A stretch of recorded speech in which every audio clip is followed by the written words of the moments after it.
Hello guys, welcome to the review of the movie Vidudala part 2 acted by Vijay Sethupathi గారు and Suri గారు. రివ్యూలోకి వెళ్ళే ముందు ఒక్కొక్క ఇష్టపడే కారణం మన ఛానల్ సబ్స్క్రైబ్ చేసుకోకపోతే ఇప్పుడే సబ్స్క్రైబ్ చేసుకోండి. పక్కన బెల్ ఐకాన్ ఆల్లో పెట్టుకోండి. నా ఫర్దర్ వీడియోస్ మిస్ అవ్వకుండా చూడొచ్చు. చాలా మంది చూస్తున్నారు కానీ సబ్స్క్రైబ్ చేసుకోవట్లేదు. So please try to subscribe, click the bell icon also. Hi friends, మీరు ఎప్పుడైనా సరే 5,000 రూపాయల ప్రొడక్ట్ 250 రూపాయలకి రావడానికి గమనించారా? లేదు కదా. కానీ అమెజాన్, ఫ్లిప్కార్ట్ లాంటి కంపెనీస్ ఏం చేస్తూ ఉంటాయంటే కొన్ని గోల్డెన్ హవర్స్ టైంలో మెగా డీల్స్ ఇస్తూ ఉంటాయి. ఆ డీల్స్ టైంలో ఒక్కొక్క ప్రొడక్ట్ మీద 90% నుంచి 95% వరకు డిస్కౌంట్ అయితే ఉంటుంది. అయితే ఈ డీల్స్ కోసం మీరు కాన్స్టెంట్గా ఆ యాప్స్ చెక్ చేస్తూ ఉండలేరు కదా. కానీ మీకోసం నేను వాటన్నిటిని కూడా కాన్స్టెంట్గా చెక్ చేస్తూ ఉంటాను. అండ్ దాంట్లో ఎప్పుడు ఏ డీల్ పెట్టినా కూడా ఇమీడియట్గా మీకు ఆ ప్రొడక్ట్ని అయితే షేర్ చేస్తాను. మీరు ఇమీడియట్గా ఆ ప్రొడక్ట్ని పర్చేస్ చేయొచ్చు దాని నుంచే. అండ్ అంతేకాదు కొన్ని ఎక్స్ట్రాడినరీ ప్రొడక్ట్స్ ఉంటాయి, వాటిని మీరు బయట ఎక్కడ కూడా చూడరు. వాటి గురించి కూడా నేను మీకు షేర్ చేస్తాను. మీరు సింపుల్గా చేయాల్సింది ఒకటే, కింద డిస్క్రిప్షన్లో మన టెలిగ్రామ్ ఛానల్ లింక్, మన వాట్సాప్ ఛానల్ లింక్, మన ఇన్స్టా బ్రాడ్కాస్ట్ ఛానల్ లింక్ ఉంటాయి. వీటిలో మీరు ఏ యాప్ ఎక్కువగా వాడతారో ఆ యాప్కి సంబంధించిన లింక్ మీద క్లిక్ చేసి ఆ యాప్లో ఉన్న మన ఛానల్ని ఫాలో అవ్వండి. దాంట్లో రెగ్యులర్గా చాలా ప్రొడక్ట్స్ అయితే మీకు అప్డేట్ అవుతూ ఉంటాయి. అండ్ ఆ ప్రొడక్ట్స్లో మీకు ఏది నచ్చినట్టయితే దాన్ని మీరు కొనుగోలు చేయొచ్చు వెంటనే. సో డిస్క్రిప్షన్లో లింక్స్ ఉన్నాయి, వెంటనే ఫాలో అవ్వండి. అండ్ ఇంకా విడుదల పార్ట్ 2 మూవీ గురించి చెప్పాలంటే మూవీ అయితే చాలా బాగుంది ఎక్సెప్ట్ ద క్లైమాక్స్. అంటే క్లైమాక్స్ ఇంకొంచెం బెటర్గా ఉండొచ్చు అనే కైండ్ ఆఫ్ ఫీలింగ్ అయితే వచ్చిందనమాట. అంటే ముందు నుంచి సినిమా స్టార్ట్ అయిన ఒక కొద్దిసేపటికే క్లైమాక్స్లో ఇలా జరిగే ఛాన్స్ ఉందని అనిపిస్తుంది. ఎగ్జాక్ట్గా అదే జరుగుతుంది అనమాట. అంటే దానికి చాలా రీజన్స్ ఉంటాయి. బేసిక్గా తమిళ సినిమాల్లో ఆ పాయింట్ టచ్ చేయడం ఇంతకుముందు అందువల్ల అయ్యి ఉండొచ్చు. లేదంటే వెట్రిమారన్ గారు బాగా రా అండ్ డ్రాస్టిక్గా తీస్తారు కాబట్టి ఆ బేసిస్ మీద అయ్యి ఉండొచ్చు. ముందు అర్థం అవుద్ది ఆ పాయింట్. అండ్ అదే జరుగుతుంది అనమాట అక్కడ. సో ఆ క్లైమాక్స్ కొంచెం అంటే అంటే కొంచెం కొంచెం గట్టిగా, సాలిడ్గా, స్ట్రాంగ్గా ఉంటే బాగున్నేమో అనిపించింది.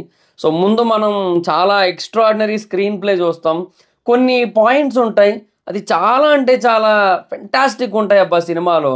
అంటే వ్యవస్థలో ఉన్న మిస్టేక్స్ ఏవైతే ఉంటాయో వాటిని చాలా అంటే చాలా క్లియర్గా చూపించారు. అండ్ వాళ్ళ ఐడియాలజీస్ ఎలా ఉంటాయి, అణిచివేతకు గురయ్యే వాళ్ళ సమస్యలు ఎలాగ ఉంటాయి, ప్రతిదీ కూడా చాలా అంటే చాలా బాగా చూపించారు. ఆ ఇంటర్వెల్ సీక్వెన్స్ అయితే చాలా అంటే చాలా పవర్ఫుల్గా అనిపిస్తుంది. అండ్ అక్కడ మ్యూజిక్ కూడా ఫెంటాస్టిక్ ఉంటుంది అసలు. అండ్ ఒక లవ్ స్టోరీ ఉంటుంది, అది కూడా ఏదో నార్మల్ స్టోరీ అన్నట్టు ఉండదు. ఏదో లవ్ ట్రాక్ పెట్టాలి కమర్షియల్ సినిమా అన్నట్టుగా కాకుండా దాన్ని కూడా పర్ఫెక్ట్ వేలో బ్లెండ్ చేశారు కథకు తగ్గట్టుగా. సో అది కూడా బాగా అనిపిస్తుంది. సో మొత్తం అంతా కూడా చాలా బాగుందనే చెప్పొచ్చు అనమాట. సో మొత్తం అంతా బాగానే వెళ్తుంది అబ్బా. బట్ ఏమంటే క్లైమాక్స్కి వచ్చేసరికి ఎందుకో చాలా యూనో నార్మల్గా ఎక్స్పెక్టెడ్ వేలో అలా ఎండ్ అయిన ఫీలింగ్ అయితే ఉంటుంది. బట్ ఒక పాయింట్ ఉంటుంది అసలు లిటరల్లీ 2 కూడా అసలు. అంటే క్లైమాక్స్లో అంతా అయిపోయిన తర్వాత అది మనకి చెప్పను కూడా చెప్పరు, డైలాగుల ద్వారా ఆ ఇంటెన్షన్ మనకు అర్థం అవ్వాలని అనుకుంటూ ఉంటారు. బేసిక్గా అక్కడ ఏం చెప్తూ ఉంటారంటే, ప్రజల కోసం ఒకడు మంచి చేసినా కూడా వాడు నార్మల్ పర్సన్ అయితే వాడిని నేరస్తుడిగానే చూస్తారు. అదే ఒకడు వాడి స్వార్థం కోసం ఎంత పెద్ద నేరం చేసినా కూడా వాడు వ్యవస్థలోని మనిషి అయినట్టయితే మనోడే కదా అన్న పాజిటివిటీతో ఉంటారు. సో ఇది మనం అర్థం చేసుకోవాలన్నట్టుగా కొన్ని డైలాగ్స్ ఉంటాయి అక్కడ. అది చాలా బాగా అనిపించింది. సో సూరి క్యారెక్టర్తో ఎండ్ చేశారు, అంటే అదే కొమరేష్ క్యారెక్టర్. సో మ్యాక్సిమం పార్ట్ 3 ఉంటే అది ఇంకా కొమరేష్ క్యారెక్టర్ మీద ఉంటే ఉండొచ్చు. అంటే ఇంకా కొమరేష్ ఏం చేస్తాడు నెక్స్ట్ అన్నట్టుగా ఉంటే ఉండొచ్చు, మైట్ బి. బట్ ఏమో చెప్పలేం, అదనమాట సిచ్యువేషన్. అంటే ఇంకెంతకంటే ఎక్కువ ఏం రివీల్ చేయట్లేదు, ఎందుకంటే స్పాయిలర్ అయిపోద్దన్న ఉద్దేశంతో ఏం చెప్పట్లే. బట్ డెఫినెట్గా మంచి మెసేజ్ అయితే ఉంది. అండ్ స్టార్టింగ్ నుంచి కూడా చాలా రా అండ్ డ్రాస్టిక్ సీన్స్ అయితే ఉంటాయి. అసలు విజయ్ సేతుపతి గారి టూ మచ్ బోల్డ్ సీన్స్ ఉంటాయి కొన్ని. అంటే అదేదో నెగిటివ్ వేలో కాదు, బేసిక్గా విడుదల పార్ట్ 1లో మనం ఆల్రెడీ అలాంటివి కొన్ని చూసాం. ఆ కైండ్ ఆఫ్ థింగ్ అనమాట. ఎస్పెషల్లీ ఒక జర్నీ ఉంటుందబ్బా. జర్నీలో జరిగే conversations, dialogues, questions, answers, discussions ప్రతిదీ కూడా 2 కూడా అబ్బా. అంటే దాన్ని చాలా పర్ఫెక్ట్గా ఎగ్జిక్యూట్ చేశారు. అక్కడ వరకు చాలా అంటే చాలా బాగా అనిపించింది నిజంగా. చాలా పర్ఫెక్ట్ వేలో తీశారు. కాకపోతే ఆ క్లైమాక్స్ ఏంటంటే ఇప్పుడు ఓకే డన్ బాగానే ఉంది, అది కూడా రియాలిటీకి తగ్గట్టుగానే తీసుండొచ్చేమో.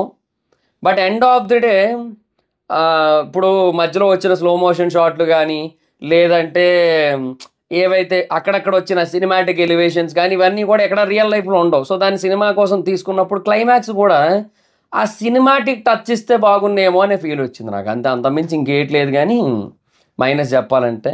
సో, అది మ్యాటర్ అనమాట. ఓవరాల్‌గా మూవీ అయితే మాత్రం అనిపిస్తది. అంటే చాలా హార్డ్ హిట్టింగ్ స్టోరీ అది. అంటే హార్డ్ హిట్టింగ్ కాన్సెప్ట్, మెసేజ్ ఉంటది. అండ్ ఆ సిట్యుయేషన్స్‌ని మెయిన్ చాలా ఎక్స్ట్రార్డినరీగా తీశారసలు. విజయ్ సేతుపతి గారి యాక్టింగ్ నెక్స్ట్ లెవెల్ ఉంటది సినిమాలో అయితే మాత్రం. సో, 2 కూడా అని చెప్పొచ్చు ఆ ప్రకారంగా. ఎక్సెప్ట్ క్లైమాక్సే కొంచెం డిసప్పాయింట్ చేస్తది. అది పాయింట్. అండ్ ఒక పాట 'పావురమా పావురమా' పాట ఉంటది. అది గూడా ఏదో అది అంత గొప్పగా ఏమి అనిపించలే గానీ, ఇంటర్వెల్ పాట మాత్రం చాలా అనిపిస్తది. అండ్ మ్యూజిక్ కూడా సినిమాకి మంచి అడ్వాంటేజ్ అని చెప్పొచ్చు. 'ఇళయరాజా' గారి మ్యూజిక్ బాగా లేపింది సినిమానైతే మాత్రం. అదైతే క్లియర్‌గా చెప్పొచ్చు. సో, ఓవరాల్‌గా మూవీ అయితే గుడ్ మూవీ. కాకపోతే ఆ క్లైమాక్స్ కొంచెం డిసప్పాయింట్‌మెంట్ అయితే ఉంటదనమాట. అంటే ఏదో క్యాజువల్ నోట్‌లో ఎండ్ అయిపోయిన ఫీలింగ్ ఉంటది. అంతసేపు జరిగిన ఆ డ్రామా మొత్తాన్ని చూసిన తర్వాత అలా ఎండ్ అయితే ఎందుకో కొంచెం డిసప్పాయింట్‌మెంట్ వస్తది. అది పాయింట్. అండ్ ఇక ఆర్టిస్టుల పర్ఫార్మెన్స్ విషయానికొచ్చినట్టయితే అందరూ చాలా చేశారు. హీరో గావచ్చు, హీరోయిన్ గావచ్చు, పోలీస్ ఆఫీసర్స్ గావచ్చు, మొత్తం అందరూ గూడా. అసలు 2 గూడా అని చెప్పొచ్చు. సో, నిజంగా అందరూ చాలా చేశారబ్బా! ఇందులో నో డౌట్ అని చెప్పొచ్చు. ఒక్కరు గూడా తక్కువ చేశారని చెప్పడానికైతే లేదు. అండ్ ఇంక డైరెక్షన్ విషయానికొచ్చినట్టయితే డైరెక్టర్ వెట్రిమారన్ గారు చాలా బాగా హ్యాండిల్ చేశారు. ఆబ్వియస్‌లీ రా అండ్ రస్టిక్ సీ పార్ట్స్‌లో అంటే సినిమాలో ఎలిమెంట్స్‌ని పర్ఫెక్ట్‌గా మిక్స్ చేయడంలో ఆయన తోపు అది మనకందరికీ తెలిసిందే. అండ్ ఈ సినిమాలో కూడా అంతే పర్ఫెక్ట్‌గా బ్లెండ్ అయితే చేశారాయన. సో, గుడ్ మూవీ అని చెప్పొచ్చు. ఆయన సైడ్ నుంచి కూడా డైరెక్షన్ సైడ్ నుంచి కూడా 100% జస్టిఫికేషన్ జరిగింది. అండ్ ఇంకా సాంగ్స్ అండ్ బీజీఎం విషయానికొచ్చినట్టయితే ఆ 'పావురమా' పాట బాలేదు. ఆహ్, ఇగ ఇంటర్వెల్ దగ్గర వచ్చిన పాట బావుంటది. అండ్ దానికి ముందు కూడా ఏదో చిన్న బిట్లాడితో ఒకటొస్తది. అది కూడా బానే ఉంది. సో, ఓవరాల్‌గా బానే ఉన్నది పాటలైతే. అండ్ మ్యూజిక్ అయితే మాత్రం చాలా బావుంది. అదైతే క్లియర్‌గా చెప్పొచ్చు. సో, ఓవరాల్‌గా సాంగ్స్ అండ్ బీజీఎం కూడా 100% జస్టిఫికేషన్ జరిగింది ఆల్మోస్ట్. సో, ఓవరాల్‌గా మూవీ అయితే okay. Good. Perfect movie. Except the climax అంతే. సినిమా అంతా బానే ఉంటది. అది పాయింట్. సో, సోది లేకుండా ఒక ముక్కలో ఈ విడుదల సినిమా గురించి చెప్పాలంటే మాస్ సినిమాలని అండ్ కాన్సెప్ట్ ఓరియెంటెడ్ సినిమాలని ఎస్పెషల్లీ ఈ కైండ్ ఆఫ్ అణిచివేత వాటికి ఎదురెళ్ళడం ఇలాంటి కైండ్ ఆఫ్ కాన్సెప్ట్ సినిమాలని ఇష్టపడే వాళ్ళందరికీ రా అండ్ రస్టిక్ సీన్స్‌తో కూడుకున్న సినిమాలను ఇష్టపడే వాళ్ళందరికీ కూడా ఈ వారం థియేటర్‌లో విడుదలైన ది బెస్ట్ సినిమా అని చెప్పొచ్చు. సో, అదైతే క్లియర్‌గా చెప్పొచ్చు. సో, ఈ మూవీకి జనరల్ మూవీ రేటింగ్స్ ప్రకారంగా నేనిచ్చే రేటింగ్ అయితే I'll give 3.9 out of 5. So, that's it guys. This is the video. Video కానీ మీకు నచ్చినట్టయితే లైక్ చేయండి. వీడియో షేర్ చేయండి. ఎప్పుడో కారణం మన ఛానెల్‌ని సబ్స్క్రైబ్ చేసుకోకపోతే ఇప్పుడే సబ్స్క్రైబ్ చేసుకోండి. పక్కన బెల్ ఐకాన్స్ ఆల్‌లో పెట్టుకోండి. నా ఫర్దర్ వీడియోస్ మిస్ అవ్వకుండా చూడొచ్చు.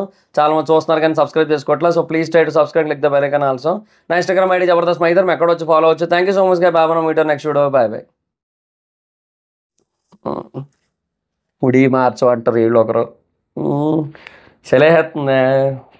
వర్షం వచ్చింగ్స్, చలి పెట్టింగ్స్, నాకు వణికింగ్స్. అందుకే రెడ్ హుడీ వేసుకొచ్చా. 6 హుడీలు ఉన్నాయి ఇలాంటివి. ఇలా తెలియదు. సర్లే అన్నీ ఒకటే అనుకుంటారేమో వీళ్ళు. సరే ఏమో రివ్యూలోకి వెళ్దాం.